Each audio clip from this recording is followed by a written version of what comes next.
வாழ்க்கை வாழ்வதற்குத்தான். ஆனால் இன்பங்கள் மட்டுமே வாழ்வில் இருந்து விடுவதில்லை. துக்கங்களும் தோல்விகளும் நம்மை தேடி வந்து கொண்டுதான் இருக்கின்றன. சோகங்களும் காயங்களும் நம்மை தொடர்ந்து கலங்கடித்து வந்தாலும் நமக்கான இன்பத்தை தேடிக்கொண்டோமானால் வாழ்வில் ஒருபோதும் துவண்டு போக மாட்டோம். பிறரது இன்பமே பிரதானம் என்று வாழும் நல்லுள்ளங்களுக்கு வாழ்வில் இன்பத்திற்கு குறையே இருக்காது. அப்படி ஒரு உள்ளம்தான் ஆதித்யனுடையது. அவனை பொறுத்தவரை தன்னை நாடி வந்தவர்கள், தன்னிடம் துக்கத்தை பகிர்ந்து கொண்டவர்கள், தனக்கு நெருங்கியவர்கள், இவர்களின் வாழ்க்கையில் ஒரு கவலையும் இருக்கக்கூடாது என்றே எண்ணுபவன் அவன். அதிலும் குறிப்பாக காதலில் ஒரு பிரச்சனை என்றால் கன நேரம் கூட தாமதிக்காமல் இடரை களைந்தெறிய சென்று விடுவான். காதல் மனம் புரிந்து கொள்ள வேண்டும் என்பது ஆதித்யனின் நீண்டகால இச்சை. அழகி ஒருத்தியை காதலித்து அவளை தன் காதலில் விழவைத்து எதிர்ப்படும் பிரச்சனைகளை வேறறுத்து காதலியை கரம் பிடிக்க வேண்டும் என்று எண்ணியவன் அவன். ஆனால் அவன் காதலித்த சௌபர்ணிகா ஆதித்யனுக்கு அதிக அலைச்சல் கொடுக்காமல் அவளாகவே அரசன் மீது இச்சை கொண்டாள். மிக மிக குறுகிய காலமே அவனது காதல் காலம் நீடித்திருந்தது. ஆசை தீர காதலை கொட்டக்கூட அவனுக்கு நேரம் கிடைத்திருக்கவில்லை. காதலியை மணந்து கொள்வதிலும் அவனுக்கு எந்த இடையூறும் இருந்திருக்கவில்லை. தன்னால் அனுபவிக்க முடியாமல் போன காதல் கொண்டாட்டங்களை தன்னை சார்ந்தவர்களாவது அனுபவிக்க வேண்டும் என்ற எண்ணத்தில்தான் ஆதித்யன் காதலர்களை இணைப்பதை கடமையாக செய்து வந்தான். அரவிந்தன் தன் காதல் கதையை பற்றி அரசனிடம் கூறி முடித்தவுடனேயே காதல் ஜோடிகளை உடனுக்குடனே இணைத்துவிட வேண்டும் என்ற உள்ளுணர்வு ஆதித்யனுக்குள் ஏற்பட்டது. கானகத்தில் இருந்த ஏரிக்கு சென்று ஆருத்ராவிடம் வம்பு செய்து அரவிந்தன் மீது அவளுக்கு இருந்த கோபத்தை அகற்றி காதல் அரும்பும்படி செய்தான். முயற்சி பலித்துவிட்ட மகிழ்ச்சியில் காதலர்களுக்கு தனித்து பேச சந்தர்ப்பம் கொடுக்கலாம் என்ற எண்ணத்தில் மாதவியை தனியே அழைத்துச் செல்ல முடிவெடுத்தான். ஆதித்யவர்மன் தங்கை என்று விழித்தது மாதவிக்கு பிடிக்கவில்லை. அது குறித்து அரசனுடன் சண்டையிட்டாள் அவள். ஆதித்யன் பெண்ணவளின் கோபத்தைக் கண்டு சிரித்துவிட்டு அவளிடம், உண்மைதான் மாதவி, எனக்கு உன்னை தங்கை என்று அழைக்க வேண்டும் என்றுதான் தோன்றுகிறது. சில பெண்களின் முகராசி அப்படி. உன் குறும்புத்தனமும் தோழி மீது நீ காட்டும் அக்கறையும் மனதை கவர்கிறதம்மா. உன்னை போன்ற வேடிக்கையானவள் ஒருத்தி தங்கையாக வாய்த்தால் வாழ்வில் அலுப்புக்கும் அயற்சிக்கும் இடமே இருக்காது. கவலையோ பிரச்சனையோ ஏற்பட்டால் உன்னிடம் வந்தால் போதும். உனது மதிநுட்பத்தாலும் குறும்பு பேச்சினாலும் அத்தனை கஷ்டங்களும் அடியோடு மறந்து போகும். எனக்கும் தங்கை என்று ஒருத்தி இருக்கிறாள். என் பெயரை கேட்டாலே அனலை அள்ளி கொட்டுவாள் அவள். என் மீது அத்தனை துவேஷம் அவளுக்கு. வெறுக்கிறாள் சரி, காரணத்தை சொல்லிவிட்டு வெறுத்திருக்கலாமே. பல நாட்களாக போராடி இப்போதுதான் அவள் கோபத்தின் காரணத்தையே கண்டுபிடித்திருக்கிறேன். நீயாவது என்னை வெறுக்காமல் பாசம் காட்டம்மா என்று கெஞ்சும் குரலில் கேட்டுக்கொண்டான் ஆதித்யன். பேச்சை துவங்கிய உடனேயே ஆதித்யன் மெல்ல நடந்து செல்ல அவன் கூற்றை கேட்டவாறு மாதவியும் அரசனை பின்தொடர்ந்து ஏரிக்கரைக்கு சென்றாள். ஆதித்யவர்மன் பாசம் பொங்க பேசிவர மாதவி இன்னமும் சினம் தணியாதபடி பேசியவனை முறைத்து கொண்டிருந்தாள். கண்டவுடன் அவளுக்கு ஆதித்யன் மீது ஆசை வர, ஆசைப்பட்டவளை அவன் காதலியாக ஏற்காவிட்டால் கூட பரவாயில்லை, இப்படி தங்கை என்று கூறிவிட்டானே என்ற கோபத்தில்தான் மாதவியின் கண்கள் நெருப்பை உமிழ்கின்றன என்பதை ஆதித்யன் புரிந்து கொண்டான். வீண் ஆசை அவளது மனதில் வளர்ந்துவிடக்கூடாது என்பதற்காக ஆதித்யன் முயன்று வந்தான். அதில் முதல் பகுதியாக பாவமாக தன் முகத்தை வைத்தபடி அவளை நோக்கி, சரி விடம்மா, எனக்கும் தங்கை என்ற உறவுக்கும் ராசியே இல்லை போல. அவரவரும் காதலி கிடைக்க வேண்டும் என்று ஆசைப்படுவார்கள். ஆனால் எந்த பெண்ணும் அவர்களை ஏறெடுத்து கூட நோக்க மாட்டார்கள். ஆனால் எனக்கோ, நான் திரும்பி பார்க்காவிட்டால் கூட பெண்கள் என்னை துரத்தி துரத்தி காதலிப்பார்கள். ஆயினும் என்னை அண்ணா என்று அழைக்கத்தான் ஒருவரும் முன்வர மாட்டார்கள். சிறுவயதிலிருந்தே ஒருவனை என் தம்பி போல பாவித்து பாசமாக வளர்த்து வந்தேன். அந்த பயல் இதுவரையிலும் என்னை ஒரு முறை கூட அண்ணா என்று அழைத்ததில்லை. உன் தோழியின் காதலன் இருக்கிறானே அந்த அரவிந்தன், அவனிடம் கூட என்னை அந்த இனிய வார்த்தை சொல்லி அழைக்குமாறு பல காலத்திற்கு முன்பே கேட்டுக்கொண்டேன். அந்த பயலுக்கு இன்றுதான் ஞானோதயம் பிறந்திருக்கிறது. சரி, நீயாவது கேட்டவுடனேயே என்னை சகோதரனாக வரித்துக் கொள்வாய் என ஆசைப்பட்டேன். நடக்கவில்லை என்று மாதவியின் இரக்கத்தை சம்பாதிக்கும் வகையில் சோகமாக பேசி வந்தான் அரசன். மாதவி அரசனிடம், என்னை ஏற்பதில் உங்களுக்கு என்ன பிரச்சனை? ஆருத்ரா அழகாக இருப்பதினால் உங்கள் நண்பர் அவளை ஏற்றுக்கொண்டார். நான் அழகு குறைவு என்பதால் என்னை ஏற்க மறுக்கிறீர்களா தாங்கள் என முகத்தை சோகமாக வைத்துக் கொண்டு கேட்டாள். ஆதித்யன் இல்லை என மறுத்து, என்ன பேச்சு அம்மா இது? அழகுக்கும் உறவுக்கும் என்ன சம்பந்தம்? அழகான பெண்களை ஆண்கள் தங்கையாக ஏற்றுக்கொள்ள மாட்டார்களா என்ன? ஆண்கள் மீது ஏனம்மா உனக்கு இத்தனை பெரிய சந்தேகம்? உனக்கு மட்டுமல்ல மாதவி, பல பெண்களுக்கு ஆண்கள் மீது இந்த ஐயம்தான் உள்ளது. நளினமான பெண்களைக் கண்டால் ஆண்கள் மயங்கி கிறங்கி விடுவார்கள் என. ஆண் வர்க்கத்தின் மீது ஏனம்மா இத்தனை அவநம்பிக்கை உங்களுக்கு? ஆண்கள் எங்களுக்கும் கட்டுப்பாடு ஒழுக்கம் எல்லாம் உள்ளது. காதலியோ தங்கையோ, உறவுக்கு அடிப்படை உண்மையான அன்புதான், அழகல்ல. சற்று முன்னர் நான் கூறினேனே பெண்ணொருத்தி, அவளது பெயர் அகல்யா. அவளை சந்திக்கும் முன்பு வரை இந்த உலகிலேயே அழகான பெண் என் மனைவிதான் என்று எண்ணியிருந்தேன். ஆனால் அகல்யாவை கண்ட பிறகுதான் தெரிந்து கொண்டேன், என் மனைவி போல அழகானவர்கள் பலரும் இந்த மண்ணில் உண்டு என்று.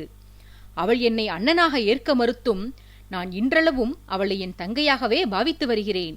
ஆகையால் இன்றிலிருந்து ஆண்கள் மீதான உனது கண்ணோட்டத்தை மாற்றிக்கொள் மாதவி.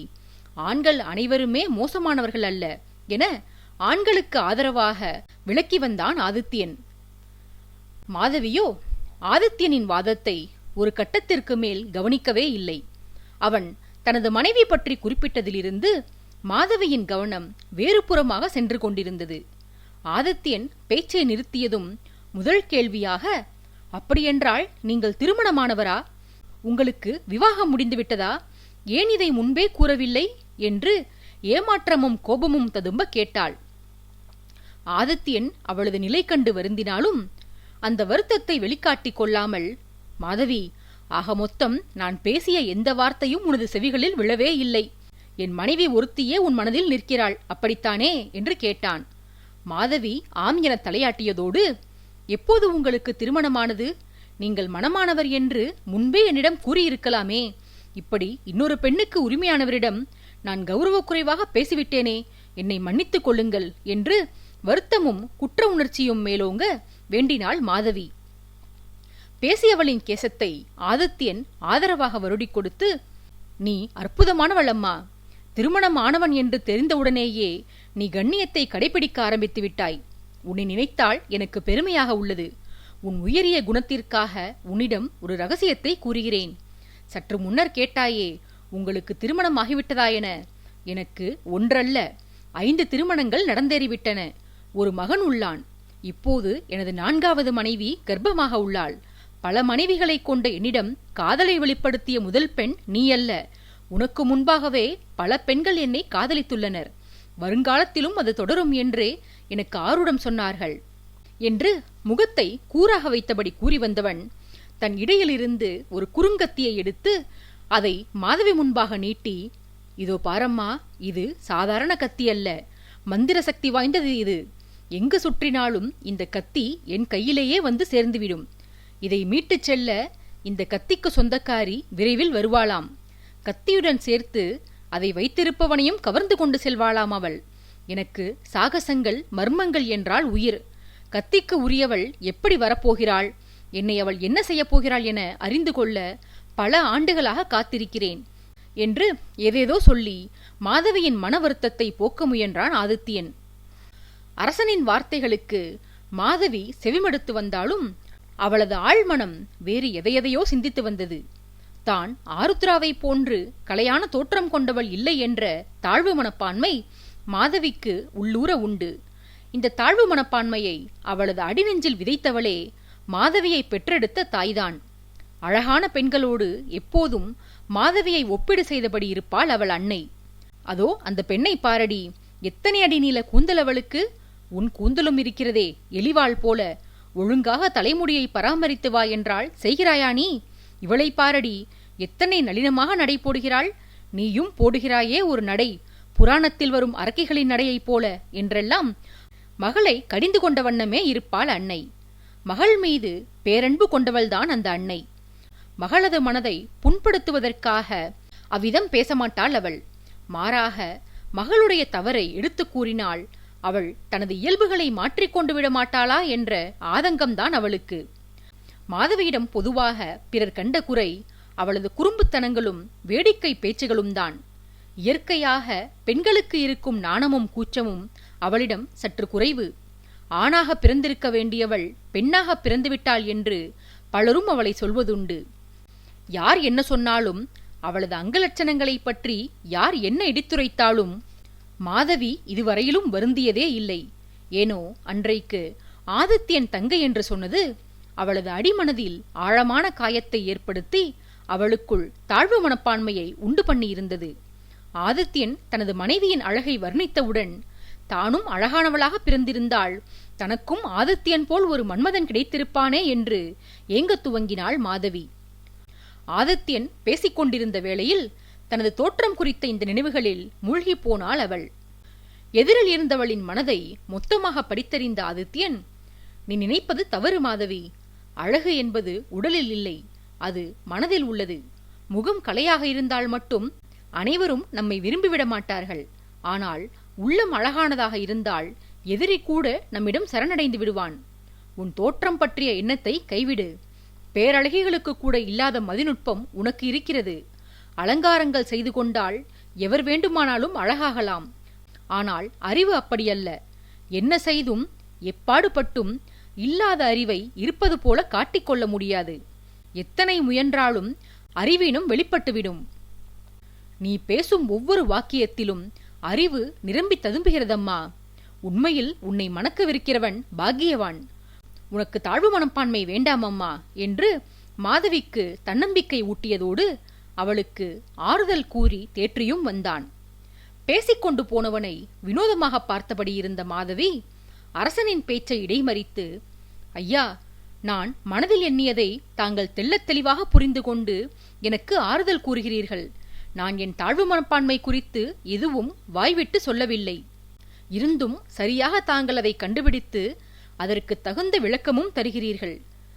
சற்று முன்னர் தாங்கள் தெரிவித்து வந்த விஷயங்களையும் தங்களது இந்த ஆற்றலையும் வைத்து பார்த்தால் தாங்கள் வசுமித்ராவின் போர் வீரன் அல்ல. போருக்கு தலைமை வகித்துச் செல்லும் எங்கள் பார்க்கவத்துடன் சேர்ந்து பல சிற்றரசுகளையும் ஒரு குடையின் கீழ் ஆண்டு வரும் ஆதித்யவர்மர் தாங்கள்தான் என்று கருதுகிறேன். சக்கரவர்த்திக்குதான் அடுத்தவர் மனதை ஊடுருவி அவர்தம் உள்ளத்து உணர்வுகளை உறிஞ்சும் ஆற்றல் உள்ளது என நான் கேள்வியுற்றிருக்கிறேன். அத்துடன் தாங்கள் சொல்லி வந்த விஷயங்களை எண்ணி பார்த்தால் அவற்றில் பொய் இருப்பதாக எனக்கு தோன்றவில்லை. அத்தனையும் அச்சரம் பிசகாமல் உண்மையென்றே எனக்கு படுகிறது. தங்களது தேக வலிமையை பார்த்து என் தோழி நீங்கள் சக்கரவர்த்தியாக இருக்கக்கூடும் என்று சற்று முன்னர் அனுமானித்தாள். எனக்கும் ஏனோ தங்களது தோற்றத்திற்கு ஆதித்யன் என்ற பெயரே பொருத்தமாக இருக்கும் என்று தோன்றியது. எனில் இவை அனைத்தும் எதேச்சையாக நடந்தது அல்ல. தங்களது சுந்தர ரூபத்தை நாங்கள் முன்பே கண்டிருக்காவிடினும் தங்களை பற்றி நாங்கள் கேள்வியுற்றிருந்ததை வைத்து உண்மையில் தாங்கள் யார் என்பதை எங்கள் மனம் தானாக அறிந்து கொண்டு விட்டது. அத்துடன் தாங்கள் தற்சமயம் குறிப்பிட்ட நபர்களும் சாமானியர்கள் அல்ல. முதலில் தங்கள் தம்பியாக பாவித்து வளர்த்து வந்த ஒருவரை பற்றி குறிப்பிட்டீர்கள். அது தங்களது மெய்க்காவல் தளபதி வருணனாகத்தான் இருக்க வேண்டும். அடுத்ததாக தாங்கள் குறிப்பிட்ட அகல்யா என்ற கன்னிகை மித்ரவிந்தாவின் அரசி அகல்யாவாகத்தான் இருத்தல் வேண்டும். என் யூகம் சரிதானா பிரபு என்று கேட்டாள். ஆதித்யனை சக்கரவர்த்தி என்று யூகித்த பின்பாக மாதவியின் குரலில் முன்பிருந்த குறும்புத்தனம் இப்போது காணப்படவில்லை. மாறாக அதில் மரியாதையும் பயமுமே நிறைந்திருந்தது. சக்கரவர்த்தியிடமே இப்படி குறும்புத்தனம் செய்துவிட்டோமே என்ற அச்சம் அவளுக்குள் ஊற்றெடுத்தது. மாதவி பேச பேச ஆதித்யன் வதனத்தில் தோன்றிய மந்தகாச புன்னகை பேதையவளின் அனுமானங்கள் யாவும் சரியே என்று விளக்குவதாக அமைந்திருந்ததை மாதவி கண்டுகொண்டாள். ஒவ்வொரு வாக்கியமும் பேச பேச அதை கேட்டு ஒப்புதல் தெரிவிப்பது போன்று ஆதித்யனின் வதனம் கொண்டிருந்த தோற்றத்தை கவனித்த மாதவி சிறிது சிறிதாக அவளது உடல் மொழிகளை மாற்றி வந்தாள். இறுதி வார்த்தைகளை சொல்லி வந்தபோது எழுந்து நின்று கைகள் இரண்டையும் தொங்கவிட்ட நிலையில் கோர்த்து கொண்டு பவ்யமாக நின்றபடி அரசன் தன் முகபாவத்தில் தெரிவித்த ஒப்புதலை அவனது வாய் வழியாக கேட்க வேண்டும் என்ற ஆர்வத்தில் அவனையே உற்று நோக்கிக் கொண்டிருந்தாள். ஆதித்யவர்மன் அவனுக்கே உரித்தான கலையான புன்னகையுடன், உன் அனுமானங்கள் அணுவளவும் தவறில்லை மாதவி. நான் வசுமித்ராவின் மன்னவன் ஆதித்யவர்மனேதான். அதோ உன் தோழியுடன் ஏரிக்குள் நின்றபடி அளவளாவிக் கொண்டிருக்கிறானே அரவிந்தன், அவன் வேறு யாரும் இல்லை. உங்கள் பார்க்கவ நாட்டின் 3வது இளவரசன் அரவிந்தன் அவன்தான். அரவிந்தன் சிறுவயது முதலே என் மீது மிகுந்த அன்பு கொண்டுள்ளவன்.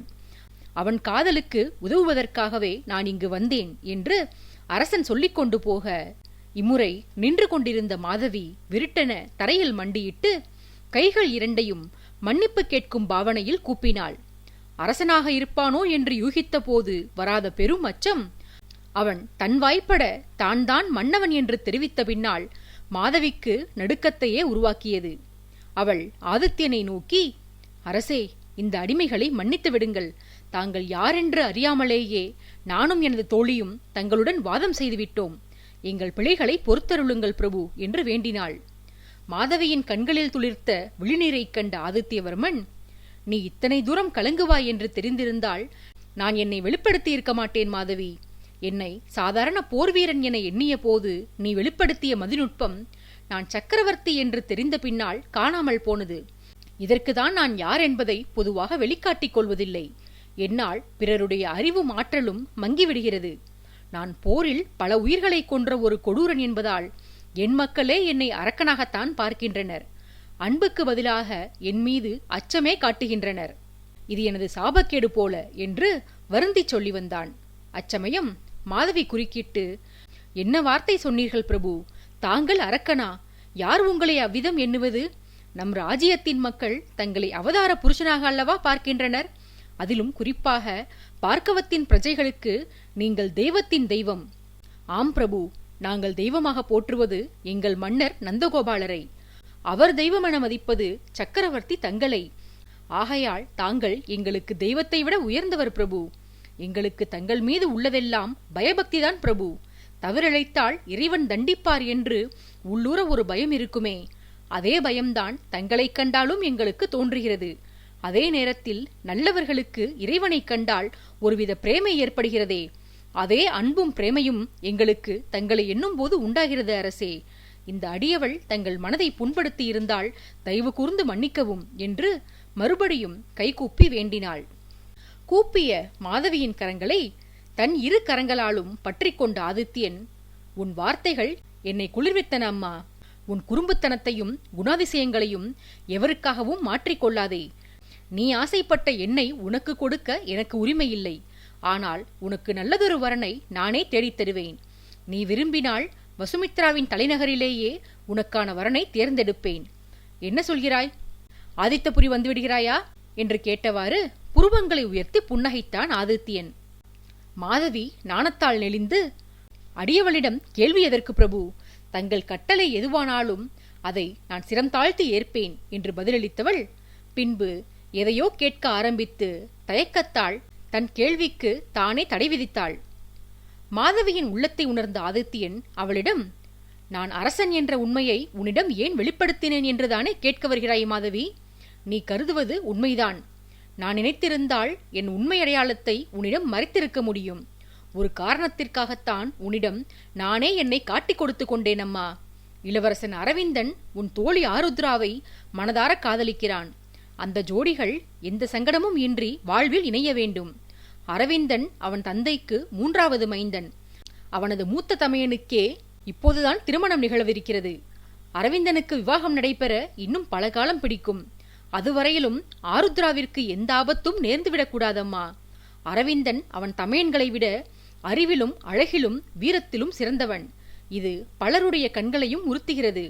அவனது ஆசைகளை தடை செய்ய பலரும் துடித்துக் கொண்டிருக்கின்றனர். அந்த வீணர்கள் அந்தஸ்தை காரணம் காட்டி ஆருத்ராவை அரவிந்தன் மனம் முடிக்காதபடி செய்துவிடவும் வாய்ப்புள்ளது. இத்தனை காலம் ஆருத்ராவிற்கே தெரியாமல் அரவிந்தனின் நண்பர்கள் அவளை பாதுகாத்து வந்தார்கள். அந்நண்பர்கள் சாமானியர்கள். அவர்களால் அரவிந்தனையும் ஆருத்ராவையும் எச்சரிக்க முடியுமே தவிர அரசாங்கத்திலிருந்து வரும் எதிரிகளை எதிர்த்து போராட முடியாது. ஆருத்ராவுடன் இணைப்பிரியாமல் இருப்பவள் நீதான்.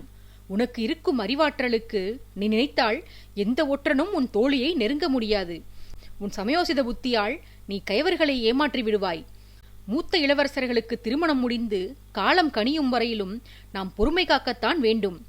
அதன் பின்பே ஆருத்ரா பற்றிய செய்தியை பார்க்கவ மன்னருக்கு நான் எடுத்துரைப்பேன். நான் சொன்னால் மன்னர் மகனுடைய திருமணத்திற்கு தடை செய்ய மாட்டார்தான். ஆனால் எனது கட்டளையினால் அல்லாமல் மன்னர் தன் சுய விருப்பத்தால் ஆருத்ராவை தன் மருமகளாக ஏற்றுக்கொள்ளுதல் வேண்டும். அது நிறைவேறும் வரை அவள் பகைவர்கள் கண்களில் சிக்காமல் பாதுகாப்பாக இருத்தல் வேண்டும். அந்த பாதுகாப்பை அவளது அன்பு தோழியான நீ உடனிருந்து அவளுக்கு நல்க வேண்டும். இதுதான் எனது இச்சை மாதவி. எனக்காகவும் உன் தோழிக்காகவும் இந்த உபகாரத்தை நீ புரிவாயா அம்மா என்று இறைஞ்சும் தொனியில் ஆதித்யன் கேட்டான். மாதவி உடல் சிலிர்த்தவளாய், இது என் பாக்கியம் பிரபு. என் தோழி இளவரசரை மணக்கவிருக்கிறாள். அவளது காதலுக்கு நான் உதவுகிறேன். எல்லாவற்றையும் விட என்னை அந்த பணியை செய்யச் சொல்லி பணித்தவர் சக்கரவர்த்தி ஆதித்யவர்மர். இதைவிட பெரிய பேறு எனக்கு என்ன இருக்கிறது? தங்களை தூரத்தில் நின்று தரிசித்தாலே அதை பாக்கியமாக கருதுபவர்கள் நாங்கள். அப்படியிருக்க இத்தனை நேரம் இந்த அடியவளிடம் தாங்கள் பேசி வருகிறீர்கள். என்னையெல்லாம் யாருக்குமே பிடிக்காது என்று பலமுறை தனிமையில் அழுது வருந்தியிருக்கிறேன் நான். ஆனால் தாங்களோ என்னையும் ஒரு மனித பிறவியாக மதித்து என்னிடம் பாந்தமாக பேசி வந்தீர்கள். எத்தனையோ அழகிகளுக்கு கிட்டாத இந்த பாக்கியம் இந்த அவலட்சணமான பெண்ணுக்கு கிட்டியிருக்கிறது. தங்களை தரிசித்த பின்பாக எனது தாழ்வு மனப்பான்மை எல்லாம் தகர்ந்து போய்விட்டது பிரபு. இனி நான் யாருக்கும் குறைந்தவள் அல்ல. சாமானிய மனிதர்களிடம் கூட பெரும் அழகிகளுக்கு கிடைக்காத புகழுரைகள் சக்கரவர்த்தி தங்களிடமிருந்தே எனக்கு கிட்டியிருக்கின்றன. இது போதும் பிரபு. இன்றிலிருந்து என் வாழ்வே மாறவிருக்கிறது. நான் புதிதாக பிறந்துவிட்டேன் என்று புலகாங்கிதமடைந்தாள் மாதவி. தன்னையும் இளவரசனையும் பற்றிய உண்மைகள் ஆருத்ரா உட்பட வேறு எவருக்குமே தெரிந்துவிடக்கூடாது என்று மாதவிக்கு கட்டளையிட்டுவிட்டு காதல் மலையில் நனைந்து கொண்டிருந்த அரவிந்தனை அரண்மனைக்கு அழைத்துச் சென்றான் அரசன். அங்கே பார்க்கவ அரண்மனையில் அகல்யா பரதிவர்மனையும் வருணனையும் தேடியபடியே இருந்தாள். ஆனால் ஆதித்யன் அவள் கண்களில் படாமல் தப்பி வந்தான். ஆதித்யவர்மன் அகல்யாவிடமிருந்து தப்பிக்க பெரிதாக சிரமப்படவில்லை. அரசர் வருகிறார் என்ற செய்தி கேட்டாலே அவன் முகத்தில் விழுத்துவிடக்கூடாது என்பதற்காக அகல்யா தானாக சென்று ஒளிந்து மறைந்து கொண்டாள். பிற தேசத்தைச் சேர்ந்த மன்னர்களுக்கும் குறுநில சிற்றரசுகளைச் சேர்ந்த மன்னர்களுக்கும் மட்டுமே சக்கரவர்த்தியை தனித்து சந்திக்கும் வாய்ப்பு தரப்பட்டது. மற்ற உயர் பதவி வகித்தவர்களும் உயர் அந்தஸ்து பெற்றவர்களுக்கும் கூட அவ்வாய்ப்பு கிடைக்கப்பெறவில்லை. அனைவருமே அரசனை தரிசிக்க ஏங்கி தவித்த வேளையில் அகல்யா ஒருத்தி மட்டும் அரசன் தன் எதிரில் வந்துவிடக்கூடாது என்று உறுதியோடு இருந்தாள். ஆதித்யனும் அகல்யாவுக்கு அப்படி ஒரு சங்கடத்தை அளிக்க விரும்பவில்லை.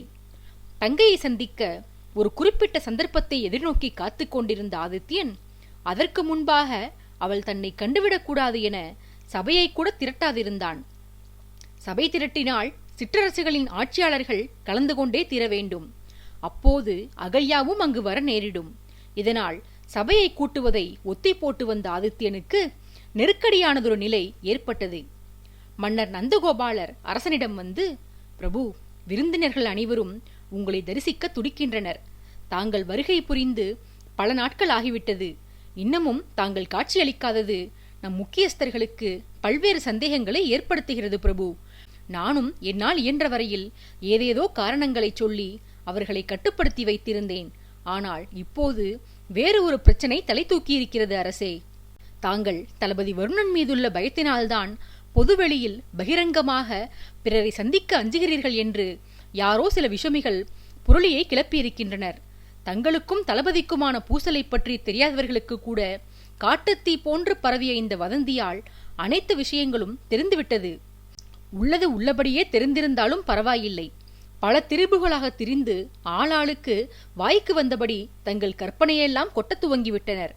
வருணன் மீதுள்ள பயத்தால் தாங்கள் அரண்மனைக்குள்ளேயே முடங்கி கிடப்பதாக அவர்களுக்குள் ஒரு கருத்து நிலவுகிறது பிரபு.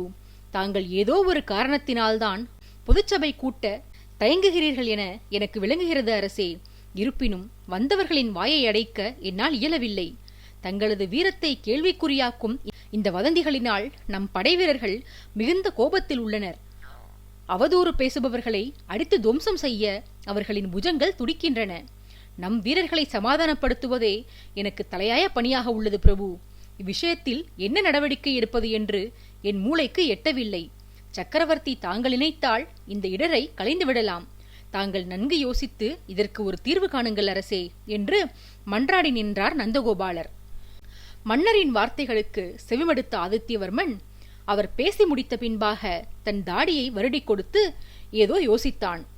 ஆசனத்தில் அரசன் அமர்ந்திருந்த விதமும் அவனது கண்களில் தோன்றிய ஒளியும் அவன் முகத்தில் வெளிப்பட்ட குறுநகையும் தன் பிரச்சனைக்கு விரைவில் தீர்வு கிட்டிவிடும் என பார்க்கவ மன்னருக்கு உணர்த்தியது. ஒரு கணம் யோசித்த அரசன் முடிவெடுத்து விட்டதற்கு அடையாளமாக அடுத்த கணம் தான் அமர்ந்திருந்த நிலையை மாற்றிக்கொண்டு தாடியிலிருந்து விரல்களை எடுத்து கம்பீரமாக மீசையை முறுக்கி தன் தொண்டையை செருமினான். அரசனின் நிலை மாற்றத்தை கண்ட பார்க்கவ மன்னர் அவன் முடிவை கேட்க ஆர்வத்தோடு ஆயத்தமானார். மன்னரை ஏறிட்டவன், எந்த விஷமே இந்த பொருளியை கிளப்பியிருக்கிறான் என கண்டறியுங்கள் மன்னரே. வருணனைக் கண்டு நான் அஞ்சுகிறேன் என்று வதந்தி பரப்பியிருக்கிறானே, நானே எனது கரங்களால் அவனது தோலை கிழிக்க வேண்டும் என்று ஆர்வமாக உள்ளது. படை வீரர்களை அமைதி காக்கச் சொல்லுங்கள். எதிரிகளின் எதிர்பார்ப்பே நாட்டிற்குள் கலகம் பிறக்க வேண்டும் என்பதுதான்.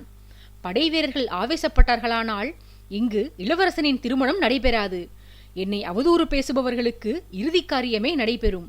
ஆகையால் வீரர்கள் கட்டுப்பாடோடு இருப்பது மிக அவசியம். இந்த கலகத்திற்கு முற்றுப்புள்ளி வைக்க வேண்டுமானால் அதற்கு நான் வெளியில் வந்தே ஆக வேண்டும். நீங்கள் அனுமானித்தது போல நான் ஒரு காரியமாகத்தான் அரண்மனைக்குள் முடங்கியிருக்கிறேன் மன்னரே. என்னை சுற்றி நிலவி வந்த ஒரு மர்மத்தை இந்த பார்க்கவத்தில் நான் உடைக்கவிருக்கிறேன். நந்தினி தேவி யாரென்று நான் கண்டுபிடித்து விட்டேன். அவளது உண்மை அடையாளத்தை நான் வெளிப்படுத்தவிருக்கிறேன். என்னை தவிர அவ்விஷயம் வேறு யாருக்கும் தெரியாது. ஏன், என் மனைவிக்கு கூட அது தெரியாது. என் திட்டப்படி அந்த மர்மம் வெளிப்பட வேண்டுமானால் நான் சர்வ ஜாக்கிரதையாக இருக்க வேண்டும். அதற்காகத்தான் இந்த தனிமையை நான் கடைபிடிக்கிறேன். இருப்பினும் என் கௌரவத்தை விட என் திட்டம் எனக்கு பெரிதல்ல. ஒரு சிறு பயலுக்கு அஞ்சி நான் ஒளிந்திருக்கிறேன் என்று பிறர் கருதும் போது அந்த கருத்தை உடைத்தெறியாது போனால் அது எனக்கு அவமானம். ஆகையால் நான் வெளிவருகிறேன். உங்களால் எனக்கு ஒரு உபகாரம் ஆக வேண்டும் மன்னரே. நானாக இஷ்டப்படும் வரை மித்ரவிந்தாவின் அரசி அகல்யா என்னை சந்திக்கும் நிலை நேர்ந்துவிடக்கூடாது. நாளை மறுநாள் மாலை சபையை கூட்டுங்கள். நான் மற்ற முக்கியஸ்தர்களை சபையில் சந்திக்கிறேன். இளவரசனின் திருமணம் முடியும் வரை எக்காரணம் கொண்டும் அகல்யா மட்டும் என் எதிரில் வந்துவிடக்கூடாது. ஏன், எதற்கு என்று என்னிடம் காரணம் கேட்காதீர்கள். எனக்கு இந்த உபகாரத்தை மட்டும் செய்யுங்கள். அப்போதுதான் இளவரசனின் திருமணத்தில் இந்த தடங்களும் நேராது என்று அரசன் கூறி முடித்தான். அரசன் சொல்லியிருந்த 2 நாட்கள் கடந்து அன்றைய மாலையும் பிறந்தது. பிரம்மாண்ட சபா மண்டபத்தில் முக்கியஸ்தர்கள், பல தேசத்து மன்னர்கள் புடைசூழ மாபெரும் சபை கூடியது. அகல்யாவை சபைக்கு அழைக்காமல் தடுப்பதற்கு என்ன செய்யலாம் என யோசித்து கடைசி நொடியில் அவளை அழைத்தால் அவள் வரமாட்டாள் என்று எண்ணி காத்திருந்தார் நந்தகோபாலர். ஆனால் ஆதித்யன் விருந்தினர்களை சந்திக்கிறான் என்று முன்னதாகவே செய்தி கேள்விப்பட்டு தன்னால் கூட்டத்தில் கலந்து கொள்ள முடியாது என்று மன்னருக்கு செய்தி அனுப்பிவிட்டாள் அகல்யா. சங்கடத்திலிருந்து தப்பினோம் என்று மன்னர் நிம்மதியடைந்தார். அடுத்தடுத்த சங்கடங்கள் ஒன்றன் பின் ஒன்றாக வந்து வாட்டும் என மன்னர் அக்கணம் எண்ணி பார்த்திருக்க கூடவில்லை. நிறைந்த அவையில் அலங்கரிக்கப்பட்ட ஆசனத்தில் ஆஜானுபாகுவாய் அமர்ந்திருந்தான் ஆதித்யவர்மன். அரவிந்தனும் ராகவனும் அரசனுக்கு இரு மருங்கிலும் கம்பீரமாக வீற்றிருந்தார்கள். இருவருடைய கரங்களுமே இடையில் செருகியிருந்த வாளை பற்றியிருந்தது. அவர்களது தோரணையைக் கொண்டே எந்த தாக்குதலுக்கும் அவர்கள் தயாராக உள்ளார்கள் என அறிந்து கொள்ள முடிந்தது. இருவருடைய கண்களும் இமைக்க கூட மறந்து சபையின் மூளை முடுக்குகளை கூட சல்லடை போட்டபடி அரசனை நோக்கி வரும் தாக்குதல்களை எதிர்கொள்ள ஆயத்த நிலையில் இருந்தன. பெரிய அரசர்களைத் தவிர மற்றவர்கள் தங்கள் ஆயுதங்களை வெளியே சமர்ப்பித்த பின்னே அவைக்குள் நுழைய அனுமதிக்கப்பட்டனர். இன்னும் சிலர் உடல் முழுதும் பரிசோதிக்கப்பட்ட பின்பே உள்ளே அழைத்து வரப்பட்டிருந்தனர். இருப்பினும் இந்த சோதனைகளில் எல்லாம் ராகவனுக்கு நம்பிக்கை இல்லை. வருணன் மிகுந்த சாமர்த்தியசாலி. அவன் அரசனை பழிவாங்குவதற்காக எப்படியேனும் முயல்வான் என கருதி பாதுகாப்பு ஏற்பாடுகளை மேம்படுத்தியிருந்தான் ராகவன். சபைக்குள் மெய்க்காவல் படை வீரர்கள் மாறுவேடத்தில் கண்களால் கூட்டத்தை துளாவிக் கொண்டிருந்தனர். அவையின் முதல் தளத்தில் 5-6 வீரர்கள் மறைவில் நின்றபடி அவை நடவடிக்கைகளை நோட்டமிட்டு வந்தனர். அவர்களது கரங்களில் ஆயுதங்கள் தயாராக இருந்தன. அரசனை குறிப்பார்க்கும் எவரும் தங்கள் ஆயுதத்தை ஓங்குவதற்கு முன்பாகவே அந்நபர்களை கொன்று போட்டுவிட வேண்டும் என்ற உறுதியில் இருந்தனர் அவ்வீரர்கள். சபை துவங்கி அரை நாளிகை ஆகியிருக்கும். வெளியே இருந்து ஒரு காவலன் வந்து அரசியார் ஸ்வர்ணிகா உடனடியாக வரச் சொன்னதாக ராகவனின் காதில் கிசுகிசுத்தான். காவலனை செல்லச் சொல்லிவிட்டு அரசனிடம் வெளியே செல்வதற்கு அனுமதி கோருவதற்காக ராகவன் அவன் அருகில் குனிந்தான். ராகவன் எதுவும் கேட்கும் முன்னதாகவே, என்ன ராகவா, உன் தங்கை அழைத்திருக்கிறாளா? ஒருவேளை உனக்கு பெண் பார்த்து விட்டாலோ என்னவோ, சென்று பெண் யாரென்று பார்த்து வா என்று சொல்லி புன்னகைத்தான். ராகவன் அசட்டுச் சிரிப்பு சிரித்துவிட்டு தூரத்தில் நின்றிருந்த முன்னாள் தளபதி அகிலனை அரசனுக்கு அருகில் வந்து நிற்கும்படி கஞ்சாடை செய்துவிட்டு வெளியேறிச் சென்றான். கோட்டையின் திறந்த வெளியில் அரண்மனையின் அருகிலிருந்த மரங்கள் அடர்ந்த பகுதியில் ஸ்வர்ணிகா நின்றிருந்தாள். அவள் முகம் கவலையில் தோய்ந்திருந்தது.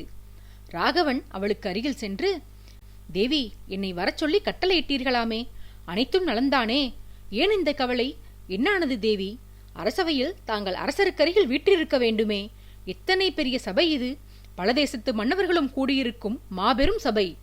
அப்படிப்பட்ட சபையில் தாங்கள் அரசருடன் வீற்றிருக்காமல் இங்கு தனித்திருக்க காரணம் என்ன என்று கேள்விக்கணைகளை சரமாரியாக தொடுத்தான். ராகவனின் கேள்விகளுக்கு ஸ்வர்ணிகா விடையளித்தாள். அரசவையில் ராணியாக வீற்றிருக்க வேண்டியது என் சகோதரி சௌபர்ணிகாதான் தளபதி. அவளுடைய உரிமை அது. அதை என்னால் பறிக்க முடியாது. அவையில் அமர்ந்து கௌரவத்தை பெறுவதில் எனக்கு ஆசை இல்லை. எனக்கு வேண்டியதெல்லாம் அரசருடைய ஆரோக்கியமும் பாதுகாப்பும் தான். அவரது பாதுகாப்பிற்கான ஆபத்து பார்க்கவத்தை நோக்கி வந்து கொண்டிருக்கிறது தளபதி என்று பயந்த குரலில் ஸ்வர்ணிகா சொல்லி வர, ராகவன் அதிர்ச்சியுற்று, தேவி, எனில் தளபதி வருணன் இங்கு வந்து கொண்டிருக்கிறாரா? அவரை பற்றிதான் தாங்கள் குறிப்பிடுகிறீர்களா என்று அவனும் அச்சம் பொங்க கேட்டான். ஸ்வர்ணிகாவோ, ஆம் தளபதி, அவர்தான் வந்து கொண்டிருக்கிறார் என்று சொல்லி வந்தாள். அச்சமயம் தூரத்தில் தோழிப்பெண்ணுடன் நடைபோட்டுக் கொண்டிருந்த அகல்யாவின் பார்வை ஸ்வர்ணிகா மீது விழுந்தது. தோழியிடம் அவள் யாரென்று விசாரித்து அறிந்து கொண்டவள், ஓ, இவர்தான் அந்த ஆதித்யவர்மனின் மனைவியா? பாவம் இவரை சந்தித்தே ஆக வேண்டும் என்று தோழியிடம் சொன்னவாறு ஸ்வர்ணிகாவிடம் நெருங்கி வந்தாள்.